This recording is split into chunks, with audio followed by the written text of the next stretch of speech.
Assalamualaikum warahmatullahi wabarakatuh.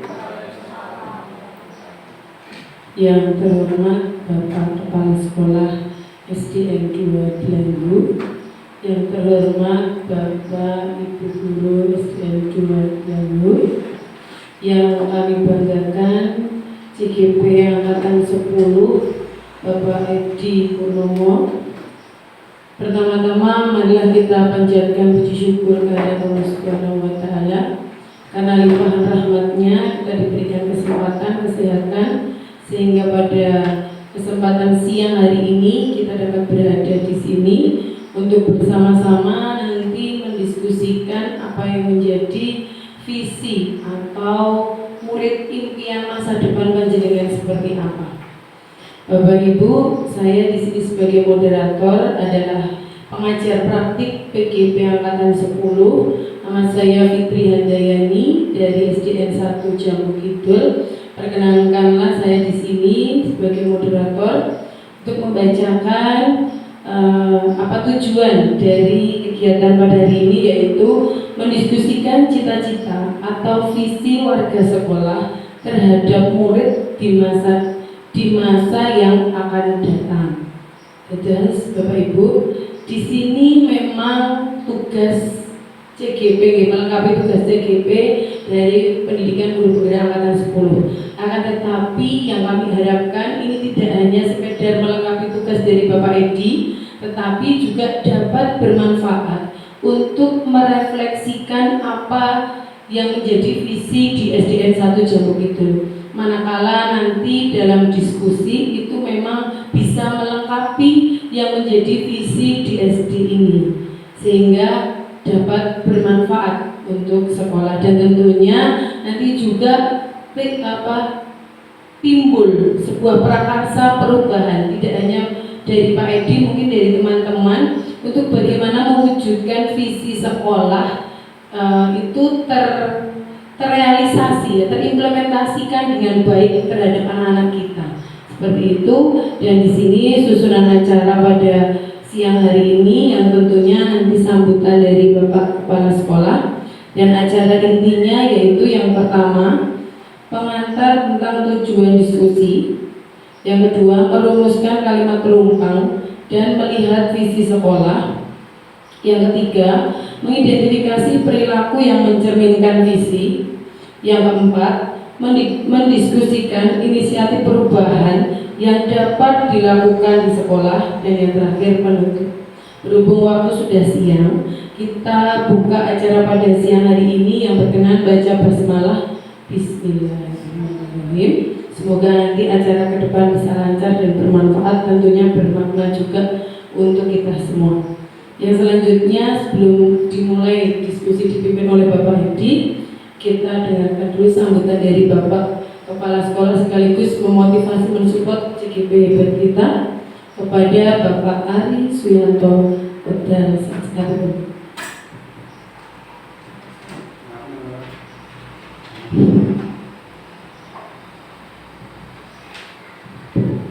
Assalamualaikum warahmatullahi wabarakatuh. Bersyukur pada Tuhan Yang Maha Esa yang sudah melimpahkan rahmat dan hidayahnya kepada kita sehingga kita dapat berkumpul pada siang hari ini dalam rangka pendampingan individu. Kali ini Pak Edi Purnomo sebagai calon guru penggerak angkatan 10, dan saya ucapkan selamat datang pada Bu Fitri Handayani yang selaku pengajar praktek dari PGP Angkatan 10 ini. Bapak Ibu sekalian, hari ini kita melaksanakan PI untuk melakukan diskusi tentang visi sekolah. Kali ini nanti Pak Edi yang akan memandu. Mudah-mudahan dalam kegiatan ini nanti kita bisa memberikan sesuatu manfaat pada pertemuan kita sehingga nanti akan bermuara pada kebermanfaatan sekolah kita bisa menjadi memiliki cita-cita dan tujuan yang hendak kita capai, tentunya yang berdasarkan pada berpusat pada murid, sehingga akan bermanfaat bagi anak-anak kita nantinya. Demikian, mudah-mudahan Pak Edi nanti lebih bersemangat lagi selama menjalankan tugasnya sebagai JGP, dan untuk guru-guru yang lain juga nanti bisa mempelajari dan mungkin bisa meneruskan jejak dari Pak Edi agar bisa mengikuti program guru putra juga. Demikian dari saya, mungkin ada kurang lebihnya saya mohon maaf. Assalamualaikum warahmatullahi wabarakatuh. Terima kasih untuk Bapak Kepala Sekolah motivasi dukungannya terhadap Bapak Edi. Langsung saja kita lanjutkan ke acara inti kita, adalah acara diskusi tentang visi murid masa depan kita kepada Bapak Edi. Waktu dan tempat kami persilakan. Bismillahirrahmanirrahim. Terima kasih atas waktu yang telah diberikan kepada saya. Bismillahirrahmanirrahim. Assalamualaikum warahmatullahi wabarakatuh. Yang terhormat Bapak Kepala Sekolah SDN Negeri 2 Delanggu, yaitu Bapak Ari Sunanto SPD. Kemudian yang terhormat Ibu Fitri Handayani SPD MPD selaku pengajar praktik angkatan 10 G. Kemudian yang terhormat Bapak Ibu Guru SD 2 Delanggu. Di sini saya akan memaparkan tentang visi prakarsa perubahan dalam pendampingan individu yang kedua.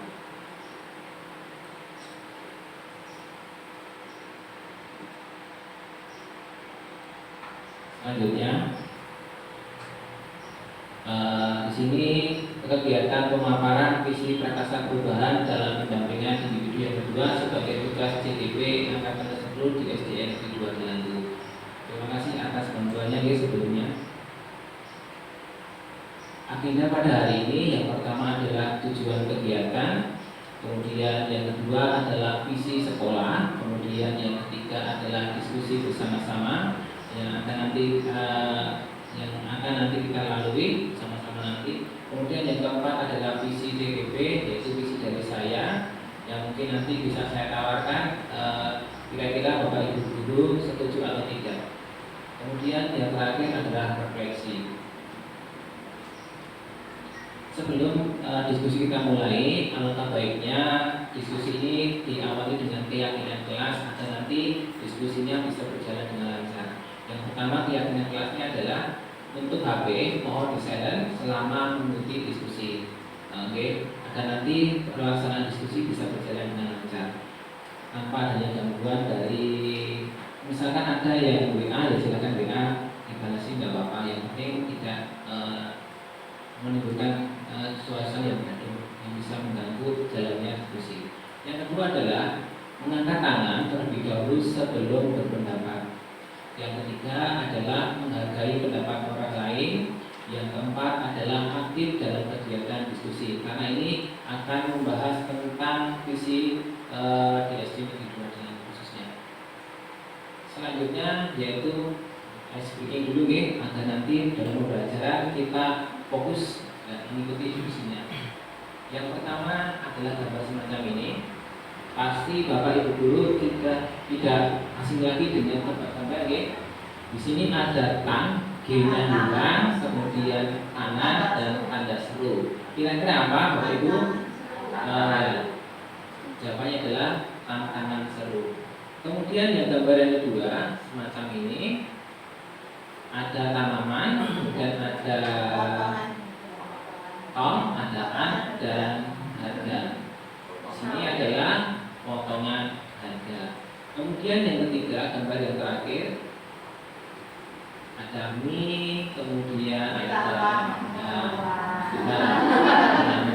ternyata Bu kita lebih tahu ya daripada saya. Tadi yang saya cari-cari sampai gambar dulu, SBK ini yang cocok apa ya? Kalau berupa tari-tari nanti ya dibeli sama Bu Suci. Maka saya nanti ambil gambar-gambar yang lebih. Melihat Indonesia Kita puisi dari Bung Karno. kaya Bung Karno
tulisannya.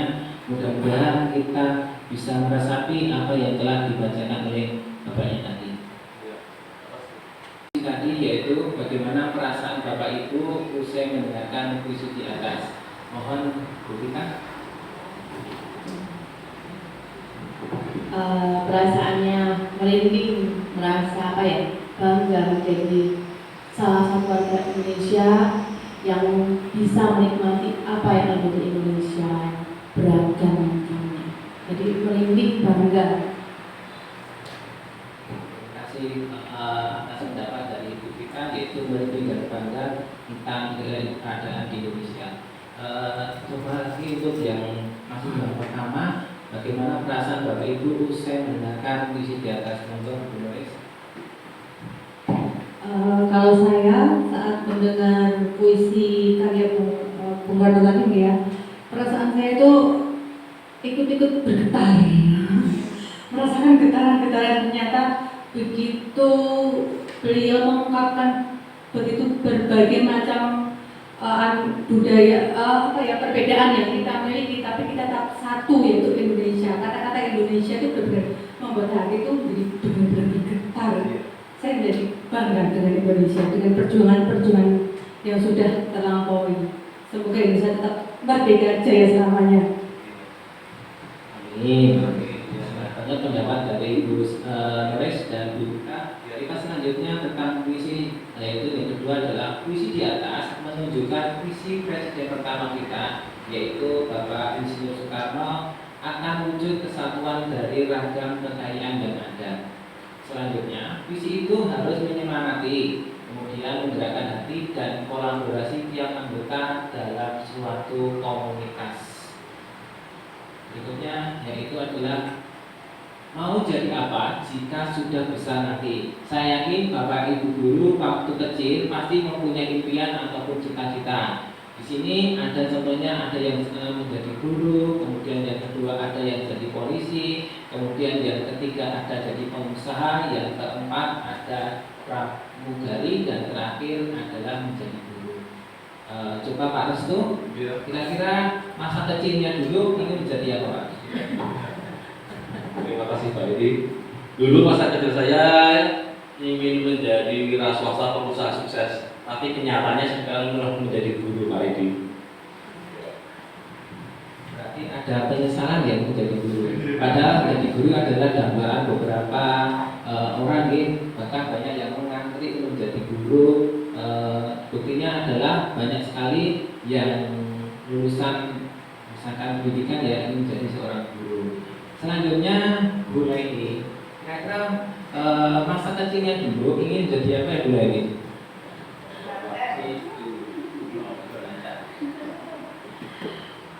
Oh iya, terima kasih. Untuk cita-citanya dari kecil itu memang guru Mbak. Ya, tergambar dari orang tua saya yang backgroundnya ibu menjadi guru. Gitu. Terima kasih. Terima kasih Bu Leli atas pendapatnya dan Pak Restu atas pendapatnya tadi.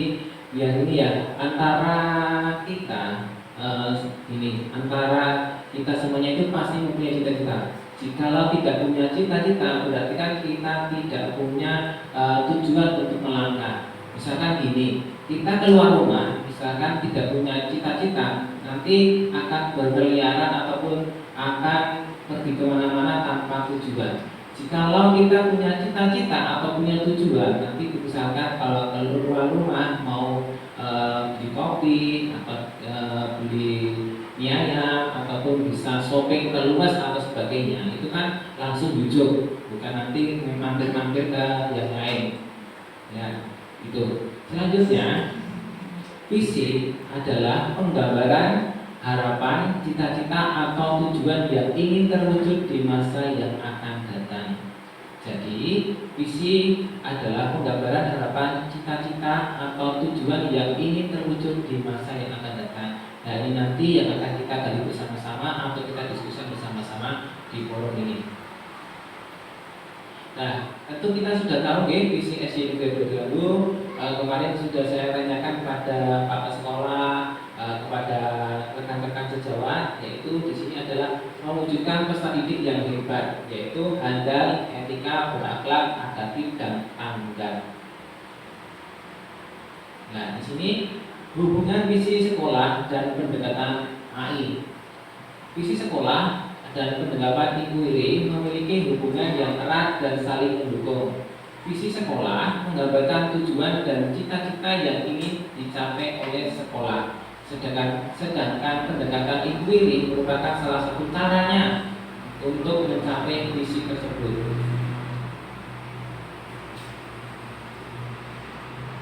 Inquiry apresiatif atau IA adalah pendekatan pembelajaran yang berpusat pada siswa dan menekankan pada proses belajar daripada hasil belajarnya. Jadi yang diutamakan adalah prosesnya, bukan hasil belajarnya. Ini kesalahan kita mungkin paling banyak mungkin kesalahan saya pribadi, yaitu hanya menekankan pada hasil belajar anak-anak tanpa melihat proses belajarnya, sehingga saya hanya berpatokan pada hasil belajar anak itu bagus atau baik atau kurang, itu yang saya amati. Tetapi prosesnya itu seringkali saya tidak hiraukan, sehingga saya terjebak dalam kondisi yang kurang bagus. Dalam pendekatan ini, siswa didorong untuk bertanya, menyelidiki, berpikir kritis, lalu mengkomunikasikan. Inquiry apresiatif lagi di sini adalah pendekatan IA dapat dimulai dengan mengidentifikasi hal yang baik yang telah ada di sekolah, mencari cara bagaimana hal tersebut dapat diperhatikan, dapat memunculkan perubahan strategi baru untuk mewujudkan perubahan ke arah yang lebih baik. Berpijak dari hal positif yang ada, sekolah kemudian menyelaraskan kekuatan tersebut dengan visi sekolah impian dan visi setiap warga sekolah.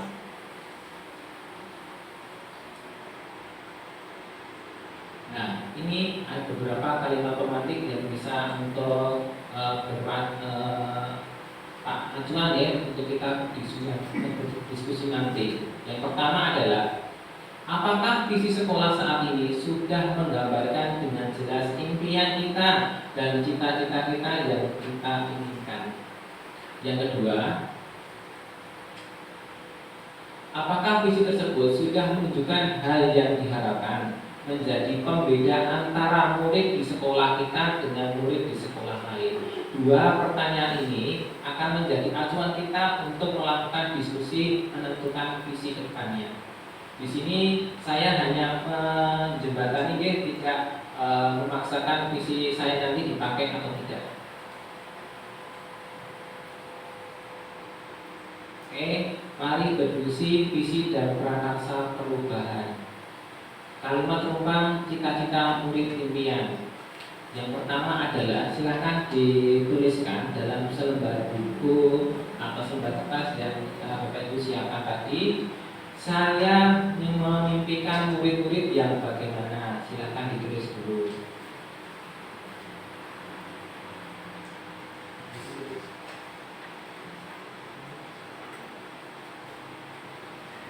Monggo Pak Restu ditulis dulu.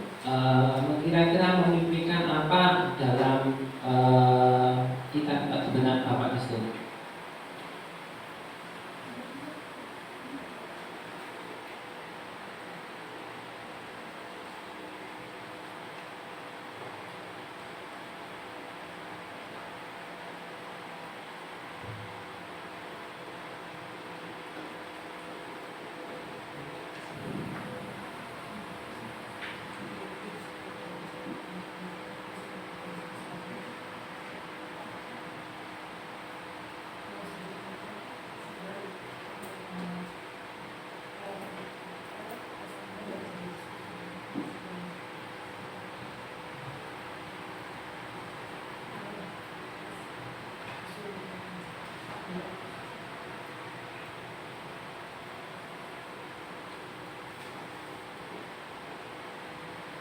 Salah satu untuk membacakan hasilnya, monggo Bu Suci ke sini. saya memimpikan si murid-murid yang bagaimana. Silakan.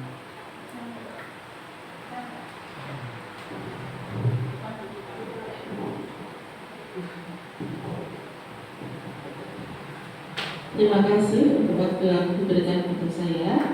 Untuk cita-cita saya mempunyai murid impian, yang pertama tentu saja adalah murid yang beriman dan bertakwa kepada Tuhan Yang Maha Esa. Kemudian yang kedua itu murid yang kreatif. Kemudian murid yang mandiri, mempunyai jiwa sosial dan mau berbagi kepada teman atau siswa yang lain. Demikian Pak Edi, terima kasih. Bagus sekali yang diimpikan oleh Bu Suci tentang murid-muridnya yang akan dia pelajari. Yang selanjutnya saya minta tolong pada Bu Nia. Kira-kira yang diimpikan oleh Bu Nia tentang muridnya gimana? Terima kasih. Saya memikirkan murid-murid yang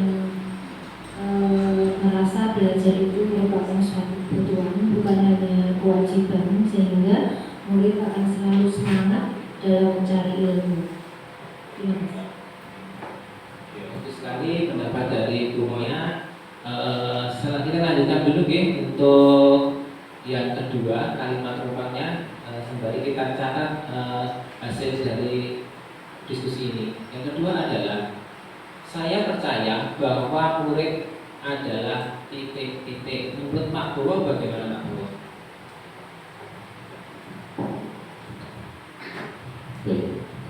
Kalau menurut saya bahwa saya dalam cita-cita murid impian bahwa saya percaya bahwa murid adalah seorang peserta didik yang mempunyai akhlak yang baik, yang mempunyai kepribadian yang baik dan berkarakter baik.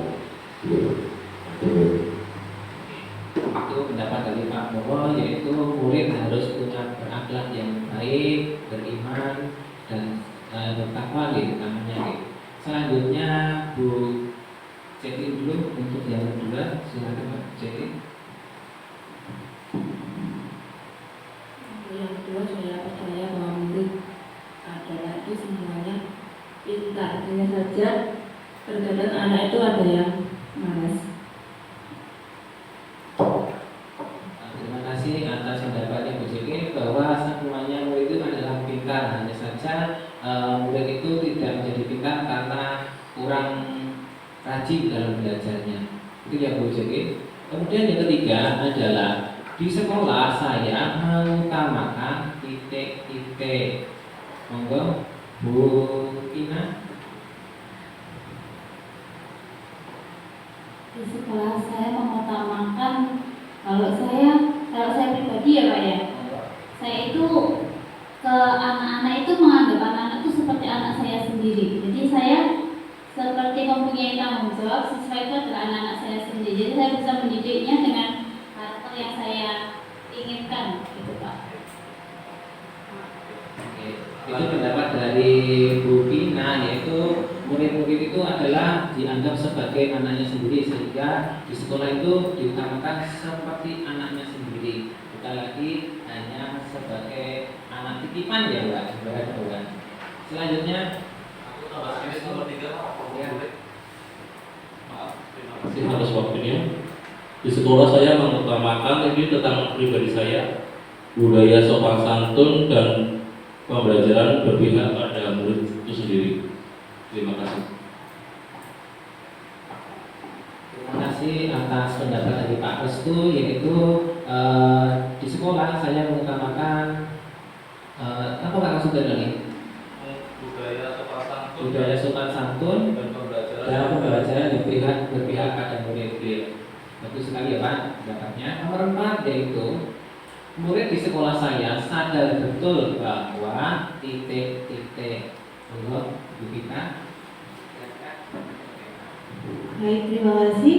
Murid di sekolah saya sadar betul bahwa di sekolah itu merupakan tempat untuk mendapatkan ilmu dan budi pekerti, kemudian juga mendapat sebagai tempat untuk mendapatkan pendidikan yang layak dari guru. Terima kasih. semangat sekali nih pendapat dari Ibu kita. Sebagai pembandingan, monggo Bu Nia untuk kursi nomor 4.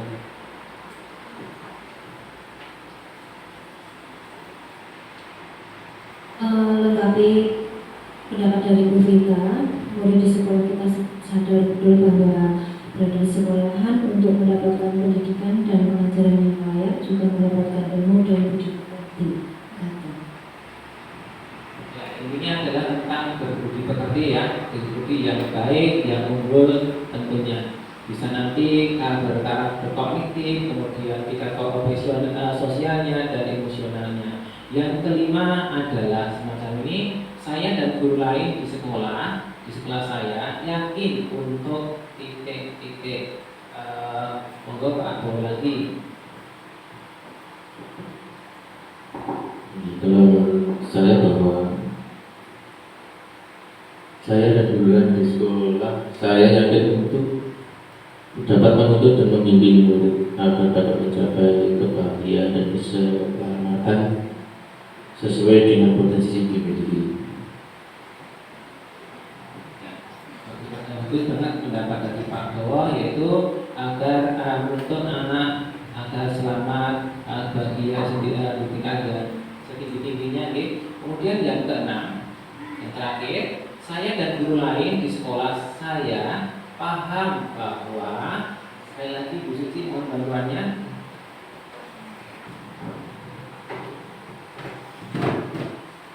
Saya dan guru lain di sekolah saya paham bahwa setiap murid itu punya karakter, punya cita-cita dan kemampuan yang berbeda. Jadi kita sebagai guru memang kita punya tugas untuk membimbing, mengarahkan dan mendampingi agar setiap siswa itu bisa mencapai cita-citanya. Dengan baik. Terima kasih atas pendapatnya Bu. Nah, mari kita ulas bersama-sama, yaitu kalimat rumpang atau cita-cita murid impian kita, agar nanti mendapatkan visi yang bagus atau yang visi yang sesuai dengan sekolah kita. Selanjutnya di slide dasarnya dulu.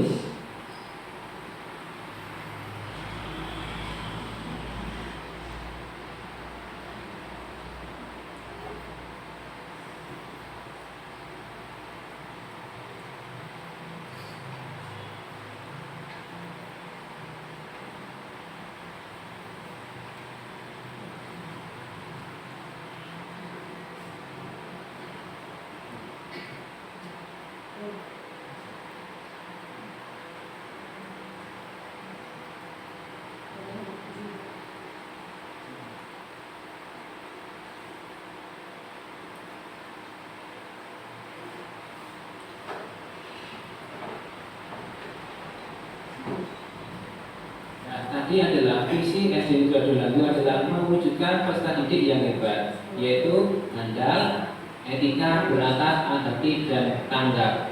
Sedangkan untuk apakah visi sekolah kita selama ini sudah selaras dengan cita-cita untuk murid kita? Itu yang pertama, Yang kedua, adakah yang ingin disesuaikan atau ditambahkan dari visi sekolah kita? Menurut Bapak Ibu, apakah sudah sesuai atau belum? Kalau sudah, mari kita tingkatkan lagi. Kalau belum, mari kita perbaiki bersama-sama. Monggo Pak Bowo, pendapatnya bagaimana? Proses dari berbagai macam kalimat atau dari siswa tadi, misi sekolah kita mungkin sudah selaras, sudah baik. Namun ada mungkin perlu ditingkatkan, dilanjutkan lagi agar menjadi yang lebih baik lagi. Terima kasih Pak Bowo atas pendapatnya, bahwa menurut Pak Bowo bahwa visi sekolah kita itu sudah selaras dengan cita-cita untuk murid, tapi perlu dikembangkan lagi atau ditambah lagi agar sekolah kita itu menjadi lebih baik. Kira-kira Bapak Ibu guru yang lain setuju atau tidak? Di sini visi guru penggerak. Visi saya sebagai guru adalah adalah mewujudkan peserta didik yang religius, mandiri, peduli lingkungan, cerdas, dan inovatif serta berwawasan global. Itu yang saya inginkan dari sekolah ini. Tapi saya tidak memaksakan agar visi ini dijadikan visi sekolah, ya, hanya berpendapat saja. Tuh. Ya, visi saya sebagai guru berfokus pada visi aspek berkarakter dan profil pelajar Pancasila berdimensi berpihak pada murid. Intinya di sini adalah sama tadi adalah mewujudkan peserta didik yang religius, mandiri, peduli lingkungan, cerdas dan inovatif serta berwawasan global. Nah, di sini adalah prakarsa perubahan untuk membenahi ataupun menyempurnakan dari visi sekolah tadi, ya. Prakarsa perubahan adalah sebuah ide atau tindakan yang bertujuan untuk membawa perubahan positif pada suatu situasi atau kondisi. Tujuannya adalah untuk menciptakan sesuatu yang lebih baik dan bermanfaat bagi semua pihak. Nah, di sini setelah saya melakukan prakarsa perubahan tadi, visi guru saya berubah menjadi ini, yaitu menumbuhkan karakter unggul pada peserta didik melalui literasi digital atau LIDI. Di sini sudah berjalan kira-kira 3 minggu atau 4 minggu kegiatan literasi digital ini, yaitu saya lakukan setiap hari Rabu dan setiap hari Sabtu. Jadi setiap hari kedua hari itu baik Rabu atau Sabtu saya membuat tautan, kemudian memilih tautan video ataupun cerita tentang karakter siswa atau cerita yang tentang ada karakter siswa yang baik, yang unggul. Kemudian saya buat QR scan-nya atau barcode-nya untuk di-scan oleh anak-anak. Nah, kemudian anak-anak akan mempelajari materi yang ada pada video ataupun pada ceritanya tersebut atau blog tersebut. Kemudian anak-anak mempresentasikan, beberapa siswa saya suruh untuk mempresentasikan secara bergantian apa yang telah didapat dari kegiatan tersebut. Itu adalah visi dari saya. Nah, kira-kira Bapak Ibu guru bagaimana dengan visi yang saya lakukan ini? Apakah bisa diterima atau tidak? Bu. Terima kasih Pak Ide kepersediaan kalinya. Saya sebenarnya setuju menggunakan menumbuhkan karakter unggul pada peserta didik melalui literasi digital. Karena mungkin ini adalah model baru, nah, di mana siswa diperbolehkan membawa HP dalam pelajaran.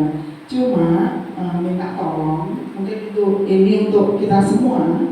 Kadang ada siswa yang di luar jam pelajaran ini HP mungkin untuk bermain, untuk membuat status, sehingga mohon maaf, ada salah satu guru kita itu yang pada saat itu tidak masuk atau izin, ya, itu bisa membaca status. Nah, ini sempat WA ke saya, loh Bu, ini ada anak yang bisa membuat status, apakah ini memang diperbolehkan? Ya, ini mohon maaf untuk Pak Edi, mungkin juga untuk kita semua. Kalau kita memang menggunakan literasi digital, ini mungkin kita harus membatasi. Jadi misalkan jam pertama sampai jam ketiga, setelah itu HP harus dimatikan, kemudian dititipkan atau ditempatkan di suatu tempat yang sehingga anak itu tidak bisa menggunakan. Mungkin hanya itu masukan dari saya. Terima kasih.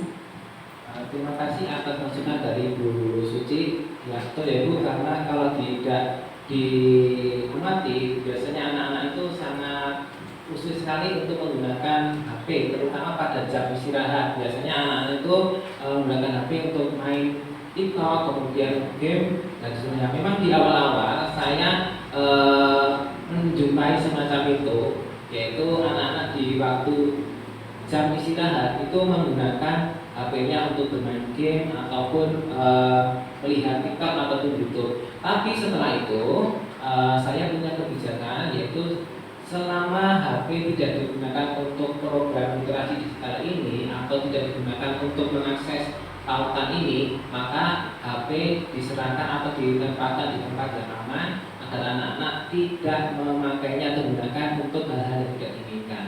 Karena kebetulan juga saya pernah dapat teguran dari orang tua murid atau orang tua, yaitu pada waktu jam pelajaran ada anak yang menggunakan HP-nya untuk bikin status. Ya. Kemudian sudah saya tanggapi dan alhamdulillah sudah berjalan dengan baik kegiatan literasi ini, dan alhamdulillah tidak ada lagi yang menggunakan untuk yang game ataupun untuk buat status ya Pak. Untuk Bapak Ibu yang lain mohon masukannya. Ya, kalau menurut saya untuk kegiatan melalui literasi digital itu emang bagus ya Pak ya. Terutama kalau untuk anak yang kelas bawah itu tentu tidak bisa kita gunakan karena anak kecil mereka belum diizinkan orang tuanya untuk memegang HP.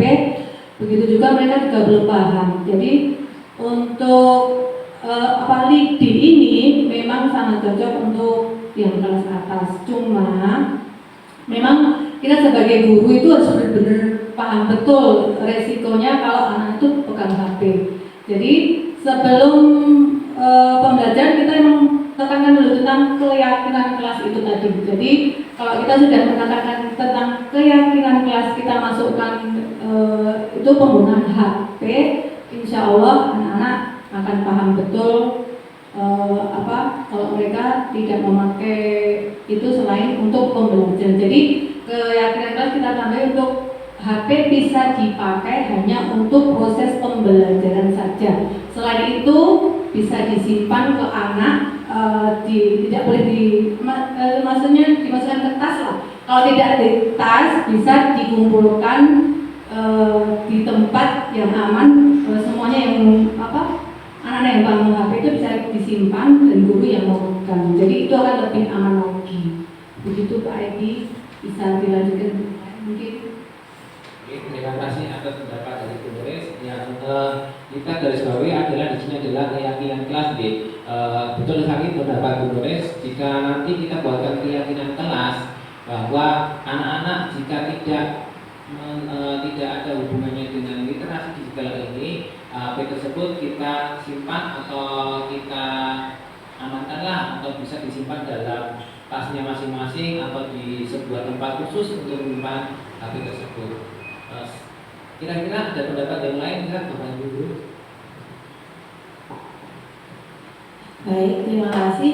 Kalau saya pribadi senang dengan adanya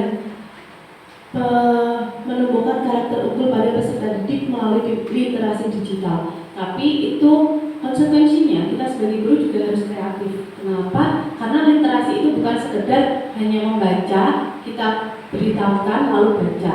Misal kita bisa literasi digital dalam menulis, kita bisa mengajarkan anak kita buat tulis di blog, itu salah satunya. Kita bisa buat perpustakaan digital. Kemudian untuk kelas kecil, kelas 1 sampai 3 yang memang mereka belum boleh bawa HP, kita sebagai guru nanti yang aktif, kita tampilkan video, kita tampilkan cerita di LCD.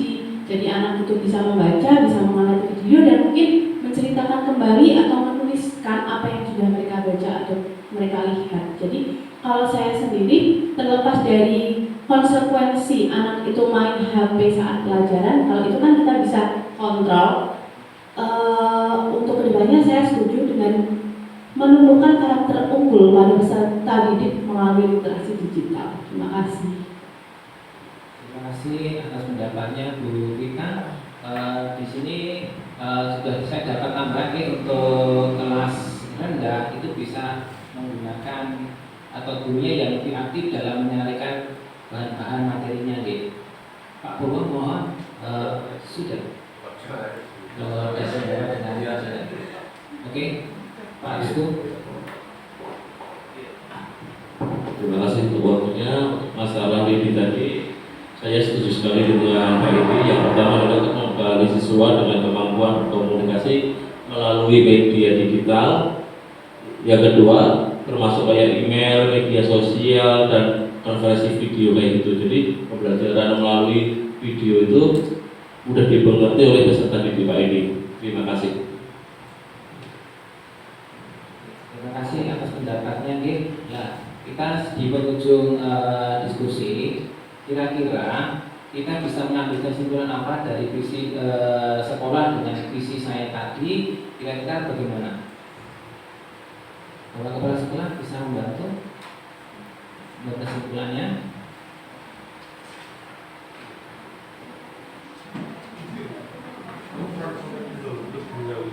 Bisa Bapak-bapak Ibu, untuk hasil diskusi kita sepanjang kegiatan tadi, saya bisa mengambil kesimpulan bahwa mungkin apa yang kita harapkan untuk kemajuan sekolah kita, jadi kita membangun atau menggali potensi dan bakat anak, kita tuntun secara baik agar nanti anak bisa menemukan apa yang sebenarnya dia miliki, sehingga anak bisa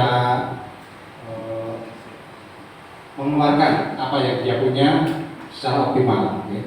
Jadi pada intinya kita dalam sebagai wakil sekolah ini bertugas untuk menuntun dan menggali karakter dan bakat dari siswa sehingga anak-anak bisa menemukan apa yang menjadi potensinya dan mencapai hasil yang optimal. Saya kira demikian. Terima kasih atas pendapatnya Pak Kepala Sekolah. Di sini di penghujung diskusi kita merefleksi yaitu adalah bahwa cita-cita atau impian untuk murid yang dimiliki oleh setiap guru itu berbeda-beda. Namun semua mengarah pada penerapan profil pelajar Pancasila. Oleh karena itu, cita-cita atau impian tersebut yang kemudian kita rumuskan sebagai visi sekolah harus sesuai dengan konsisten dan kontinu dalam penerapannya di dalam sekolah dengan berkolaborasi dengan sekolah, wali murid, dan komite. Jadi kita harapkan visi di sekolah kita itu bisa kita laksanakan dengan konsisten dan kontinu, kemudian bisa dengan cara penerapannya berkolaborasi dengan teman sejawat, kemudian dengan orang tua atau wali murid ataupun dengan komite. Ini begitulah pemaparan dari saya. Kurang dan lebihnya saya mohon maaf. Assalamualaikum warahmatullahi wabarakatuh.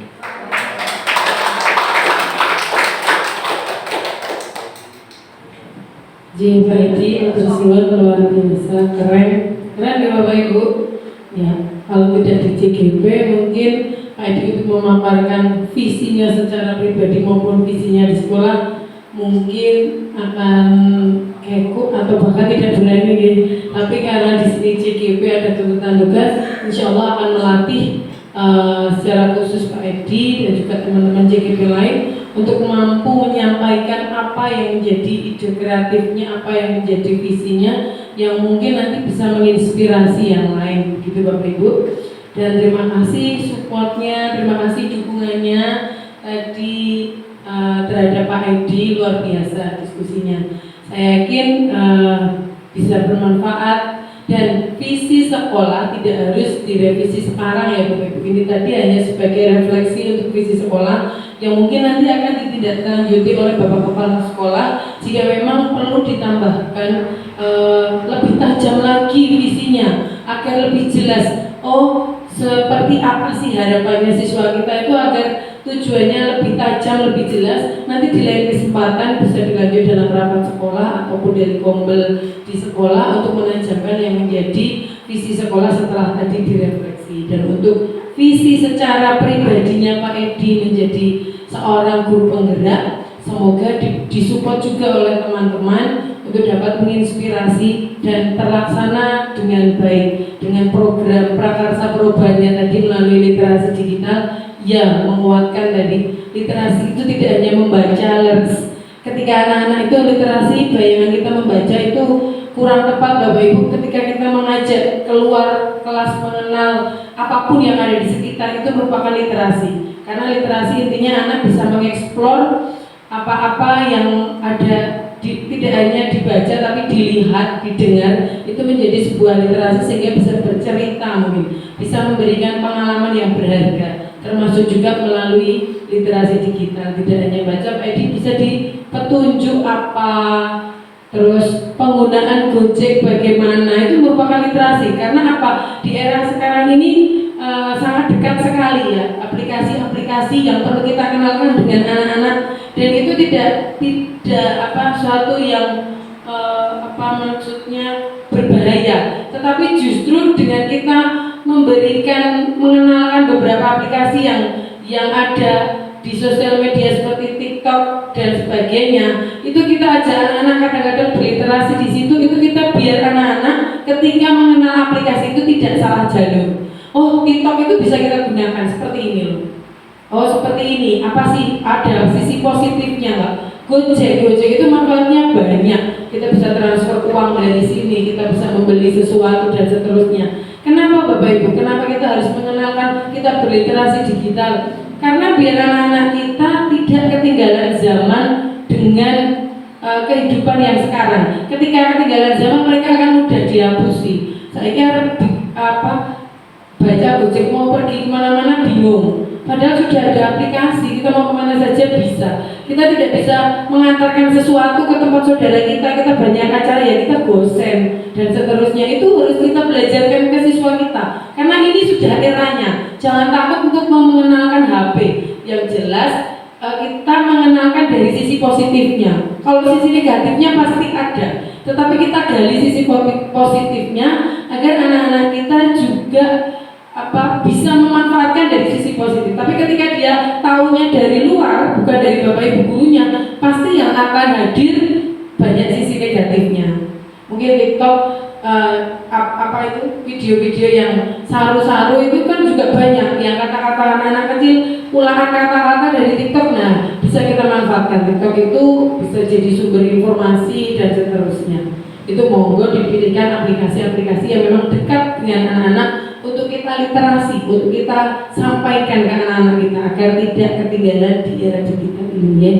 Bapak Ibu, seperti itu. Semoga pada siang hari ini bermanfaat untuk kita semua, bermakna, dan tentunya berdampak kepada siswa-siswa kita. Ke depan siswa kita menjadi siswa yang unggul, terutama unggul dalam unggul dalam karakter, dalam mensikapi digitalisasi di era sekarang.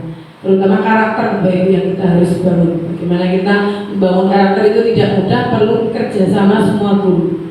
Ketika melarang A, ternyata Bapak Ibu guru ada yang rambutnya tidak boleh merah, rambutnya tidak boleh panjang, tapi Bapak Ibu gurunya ada yang rambutnya agak panjang, memang betul ya Bapak, terutama Bapak-bapak. Terus mungkin ada yang memang Bapak Ibu guru ada yang memelihara kuku, anaknya nggak boleh kukunya panjang, tapi ada Bapak Ibu gurunya yang nggak sadar kukunya dipelihara sampai panjang.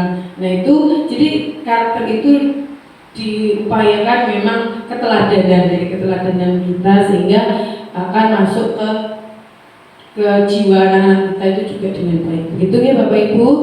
Demikian tadi proses diskusi tentang visi masa depan siswa kita, harapan untuk kita kepada siswa-siswa kita seperti apa. Dan saya di sini sebagai moderator, bila banyak salahnya mohon maaf. Terima kasih dukungannya Bapak Kepala Sekolah dan teman-teman. Wabillahi taufiq wal hidayah. Wassalamualaikum warahmatullahi wabarakatuh. Waalaikumsalam warahmatullahi wabarakatuh.